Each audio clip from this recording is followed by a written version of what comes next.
glasses or just burn it. And it's the chapter 7. Yes. So I hope you are ready for some book reading. Yes. So today it's the chapter 7 and the chapter is called The Key to the Garden.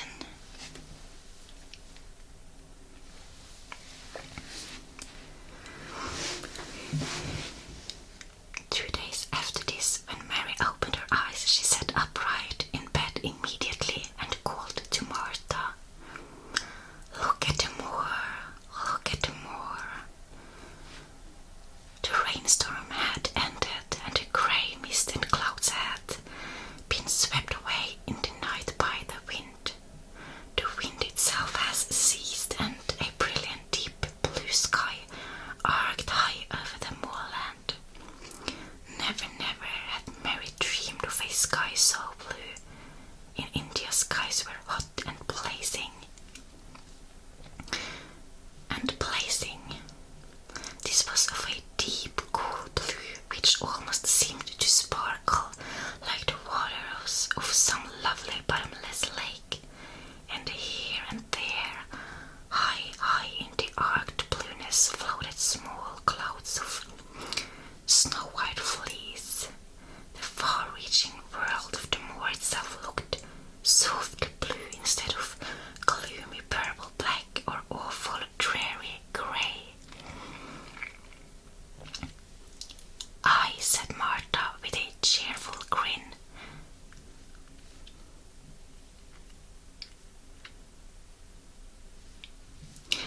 "The storm's over for a bit. It does like this at this time of the year. It goes off in a night like it was pretending it had never been here and never meant to come again. That's because in the springtime's on its way. It's a long way off yet, but it's coming. I thought perhaps it always rained or looked dark in England," Mary said. "No," said Martha, sitting up on her heels among her black lead brushes. "Not the sort." "What does that mean?" asked Mary seriously. In India, the natives spoke different dialects which only a few people understood, so she was not surprised when Martha used words she did not know. Martha laughed as she had done the first morning. "There, no," she said, "I've talked proud Yorkshire again like Mrs. Medlock said I mustn't. No, oh, that sort means nothing of that sort," slowly and carefully, "but it takes so long to say it. Yorkshire's the sunniest place on earth when it is sunny. I told thee that like the moor after a bit. Just you wait till you see the gold-colored gorse blossoms and the blossoms of the broom and the heather flowering, all purple bells and hundreds of butterflies fluttering and bees humming as skylarks soaring up and singing. You want to get out on it and sunrise and live out on it all day like Dickon does." "Could I ever get there?" asked Mary wistfully, looking through her window at the far-off blue. It was so new and big and wonderful, and such a heavenly color. "I don't know," answered Martha. "That's never used the legs since thou was born. It seems to me that I couldn't walk 5 miles. It's 5 miles to our cottage. I should like to see your cottage." Martha stared at her a moment curiously before she took up her polishing brush and began to rub the grate again. She was thinking that the small plain face did not look quite as sour at this moment as it had done the first morning she saw it. It looked just a trifle like little Susan Ann's when she wanted something very much. "I'll ask my mother about it," she said. "She's one of them that nearly always sees a way to do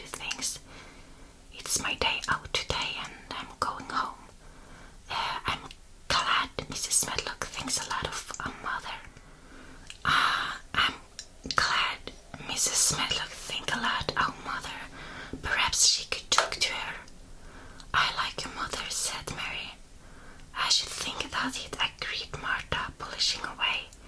I've never seen her, said Mary. No, thou hasn't, replied Martha. She sat up on her heels again and rubbed the end of her nose with the back of her hand, as if puzzled for a moment, but she ended quite positively. Well, she is the sensible and hard-working and good-natured and clean that no one could help liking her whether they'd seen her or not.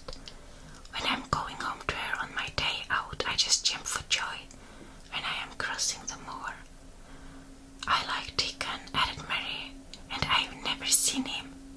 Well, said Martha stoutly, I have told thee that the werebirds likes him on the rabbits and wild sheep and ponies and the foxes themselves. I wonder, staring at her reflectively, what Dickon would think of thee. He wouldn't like me, said Mary in her stiff, cold little way. No one does. Martha looked reflective again. How dost thou like thyself? She inquired, really quiet, as if she were curious to know. Mary hesitated a moment and thought it over. Not at all, really, she answered. But I never thought of that before. Martha grinned a little as if at some homely recollection. Mother said that to me once, she said. She was at her washtub and I was in a bad temper and talking ill of folk, and she turns round on me and says, Thou young vixen, there thou stands saying thou doesn't like this one and thou doesn't like that one. How dost thou like thyself?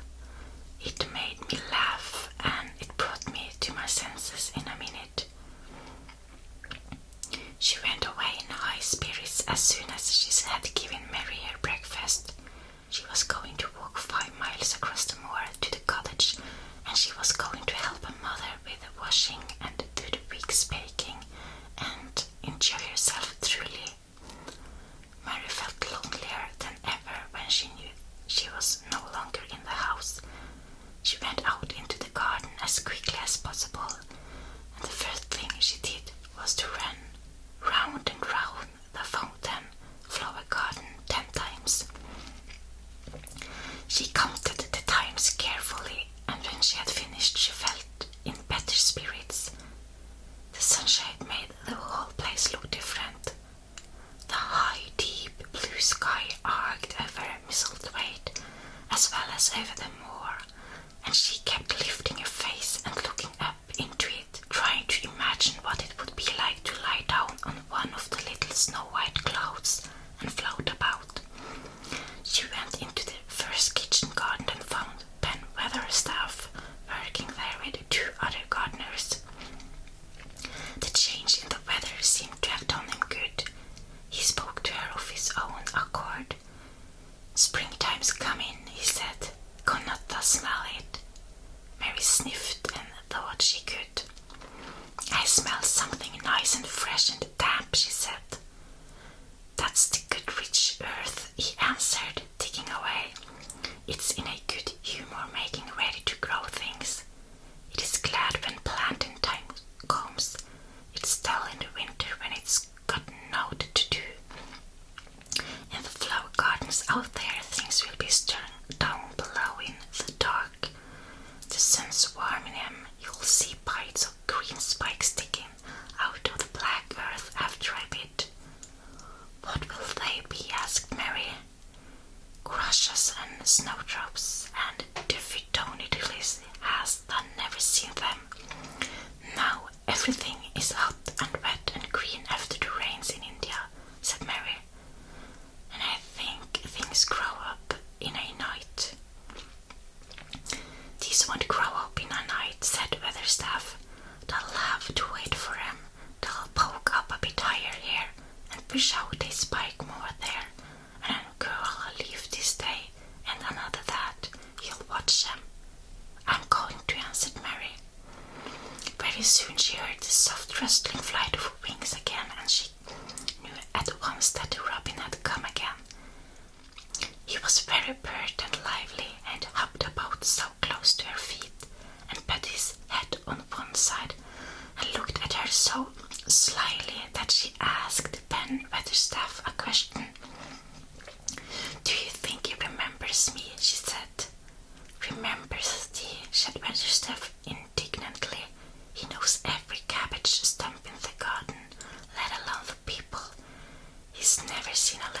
shared before, and he's bent on finding out all about it.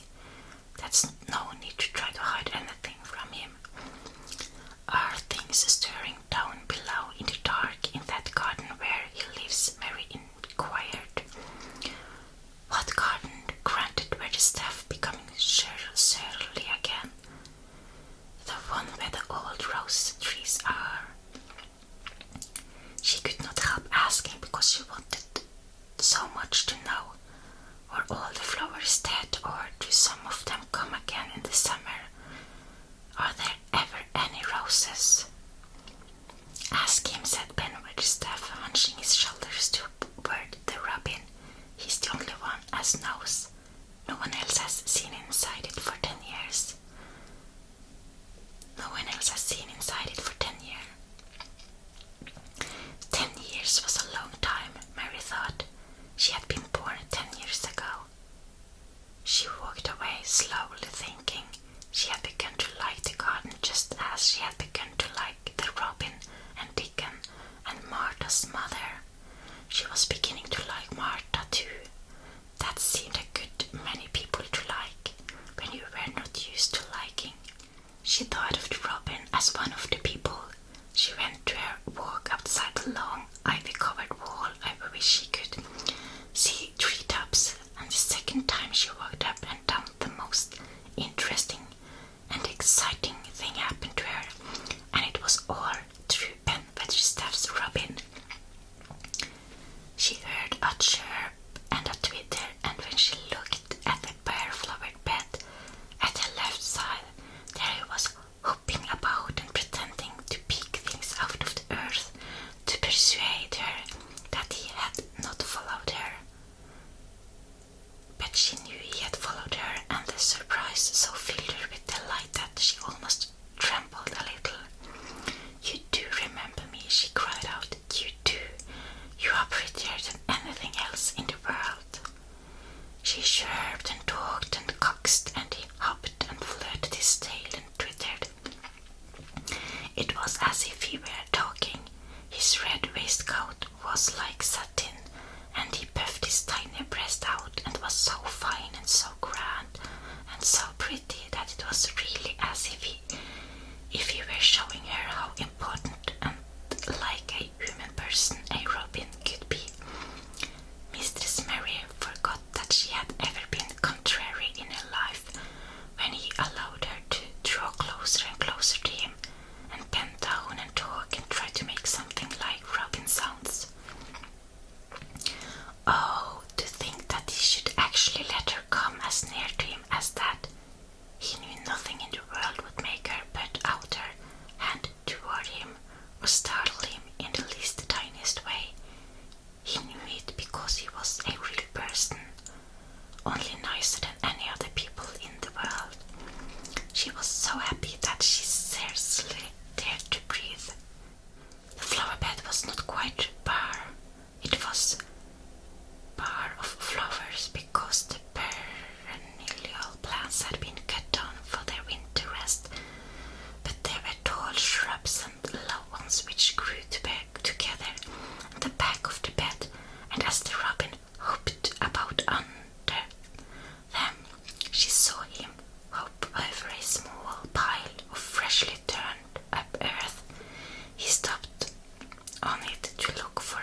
was the chapter 7 for today. Really hope you enjoyed it and found it relaxing. I wish you a